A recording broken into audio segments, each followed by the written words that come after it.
calling on the government to pressure water companies to do more to clean up pollution in the River Thames. The five-time Olympic gold medalist has warned it may soon be too unsafe to stage boat races on the river. Well, we can speak now to Sir Steve. Good to see you. You've grown up on the banks of the Thames. You were born near there, rode on there. You're really angry about this issue and you've written a letter to the Environment Secretary. What did you say in it? It is really sort of getting to grips with the issues that they are, is that the water companies throughout the whole of the UK are giving licences by the government to be able to put effluent into the rivers. And it's a bit scary. I started rowing back in the 70s, and we're asking them to get the rivers back to where it was in the 70s and 80s, and that's a horrific way of doing it. We had the schools head of the river today, which is over the boat race course. Actually, they row in reverse. Over the last 4 weeks, we've had over 10,000 athletes rowing over that course. And even from the beginning of the year, Thames Water have put in 133 hours of untreated sewage into that stretch of the water.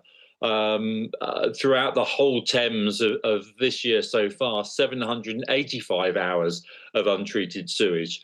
And it's not what we would expect. Is that we love our country, we love our countryside, we love our waterways, and it should be of clean.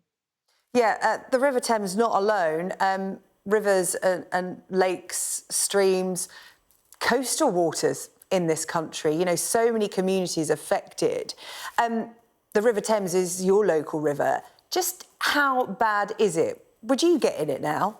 I wouldn't. I don't row any longer, but I do go out canoeing every now and again. And I live in Marlow in Buckinghamshire, and we have Little Marlow of sewage works. And when they're discarding their untreated sewage, it is horrible. There is a chevron of brown muck that's coming out that you can definitely see, and the smell is horrible. I'm not a very good canoeist, so I tend to fall out every now and again, and I grit my teeth and make sure that I don't fall out below that outlet. It's horrible to see, and our country should be better than this. Well, that's the advice, isn't it?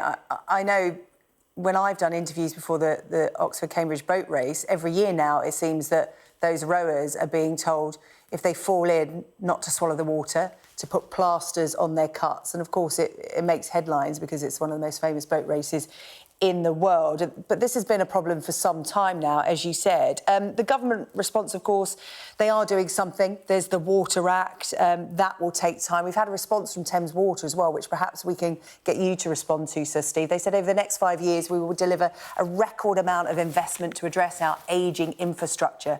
This includes £1.8 billion to improve river health in London. We're also continuing to execute our plans to upgrade over 250 of our sites across the region to lower the number of storm discharges. We're committed to seeing waterways thrive, but we can't do it alone. Increasingly extreme weather is also playing a role in river health. What's your reaction to that, Sir Steve? It sounds like they say they're doing something, but it's going to take time. I must say that of giving my letter of complaint this morning to Emma Harding, the Water Minister, she was absolutely fantastic and talked a very good game. But it's not about talking, it's being able to deliver. That our water chiefs get paid extremely well, and they get huge bonuses. Shareholders, and I don't have any problem with private companies, but surely you get dividends and bonuses when you perform really well, not really badly. And our water companies are performing really badly. So Thames Water, I know that they're trying to do the right thing. This climate change that talk about of our change isn't suddenly creeped up on us. We've known this for a very long period of time. We get hotter weather and we get colder weather and we get a lot of rainy weather. It's not a surprise, but they've just uninvested for a long period of time, and they need to get to grips. And what Emma was talking about today, and he's going to draw up a plan for me, is actually of putting a plan together of what the water companies are going to do, when and where and how over a period of time. Governments possibly can change in 4 to 5 years, and there's got to be a very fixed plan. So I'm giving this government, where past governments have kicked the can down the river and have let it go by, is that I'm giving this one all credit that they're trying to do the right thing, but the proof is in the delivery of it, and so it's down to them to make sure. And if Emma does come up with her words of giving me this detailed plan of what we're going to achieve, then us, the public, can keep our government to count on this. That our government has got to keep the water companies to account on it as well. What's the fear if the government don't get their act together? Messing about on the river, you know, it's a great British tradition, whether you're an amateur or a professional. What's the fear if they don't sort this out? Well, it's just not. It's not just about rowing. Is rowing spends most of its time on top of the water, not in it. We've got canoeists, we've got sailors, we've got paddle boarders, we've got some brave swimmers. I know a few rowers that have had stomach bugs from picking up of horrible bugs from the water, but I've got a number of friends that open water swim, and quite regularly they get stomach upsets and put them off their training and enjoyment of the river for weeks on end.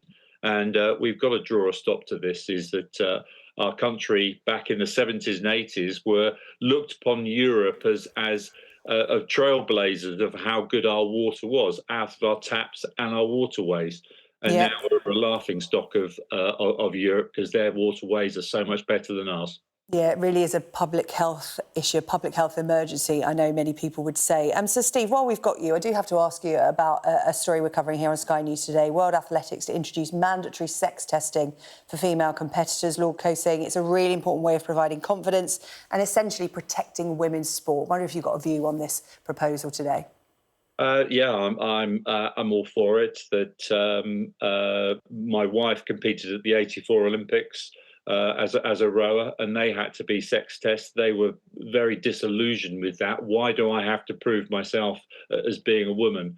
We don't want people cheating, and people should be in the right categories. And women should be competing against women, and everyone else should be in an open category. So, Steve Redgrave, always good to talk to you. Thank you so much for your time this evening, raising awareness of the state of the rivers in the UK, particularly the River Thames, your local waterway. Really good to talk to you tonight. Thank you so much. Thank you.